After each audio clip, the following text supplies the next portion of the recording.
Matematika je povsod okrog nas, nenehno jo uporabljamo. S tem, ko starši pomagamo otrokom razvijati predstave o prostoru, času, količinah in razmerjih, jih spodbujamo k razmišljanju, ki je pomembno za kasnejši razvoj matematičnih spretnosti. Smo tudi posamezniki, ki se v svetu številk ne znajdemo najbolje. Na visoko uspešnost na tem področju zelo vplivajo dobro razvite osnovne matematične spretnosti. Njihov razvoj se začne že v zgodnjem otroštvu. Matematika nas spremlja v vsakdanjem življenju, vse povsod, in na ta način otroku najlažje približamo matematiko, ker mu je to blizu, ker je to del njegovega življenja. Veliko staršev se sprašuje, ali je primerno, da že otroke v predšolskem obdobju učijo štetja.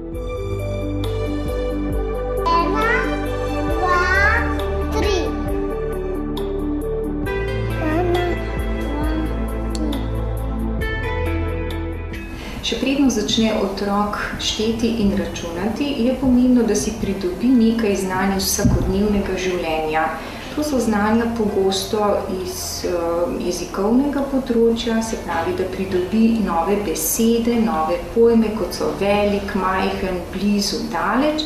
In vse to so tiste znanja, ki jih imenujemo tudi predmatematične spretnosti. V predšolskem obdobju je zelo pomembno dajati poudarka predštevilskim dejavnostim in številskim dejavnostim. Tisti starši, ki jih skrbi, ker njihov otrok ne pokaže nobenega interesa v predšolskem obdobju za številke, naj ga k temu ne priganjajo in naj ne bodo zaradi tega zaskrbljeni.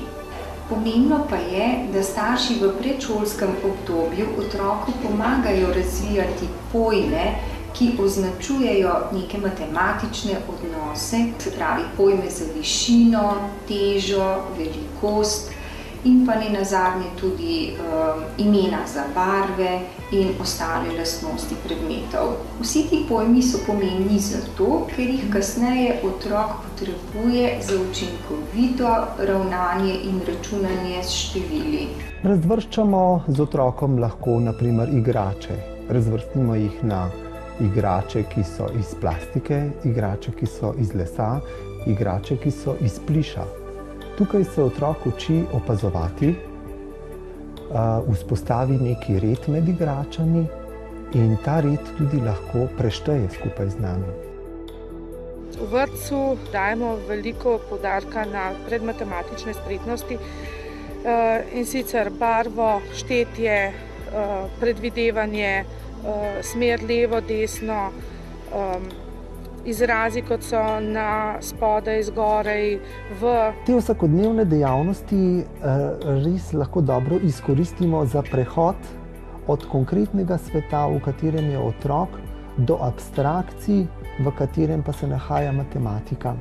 Kajti, ko otroka vključimo v naše vsakodnevne dejavnosti in tudi probleme, otrok osvaja strategije reševanja teh vsakodnevnih problemov in te strategije otrok izredno hitro in zelo dobro prenese tudi na matematično področje.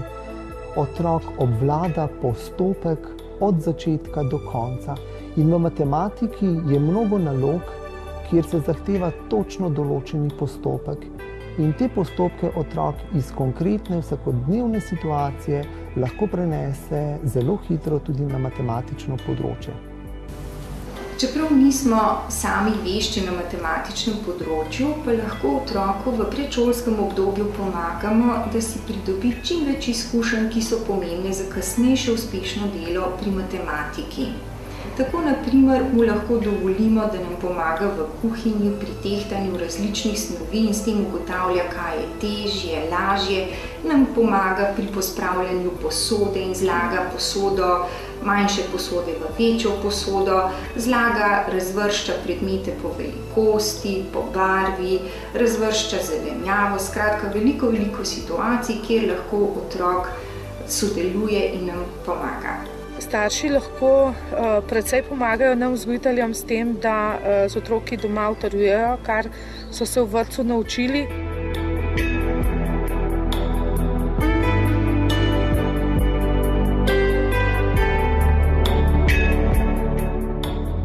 učitelji v 1. razredu otroke načrtno učijo teh veščin, kar pa ne pomeni, da če otrok sam izrazi v predšolskem obdobju željo potem, da bi prešteval in računal, pri tem ga pa seveda vedno spodbujamo. Zelo pomembno je, da v predšolskem obdobju z otrokom vadimo tudi vzorce.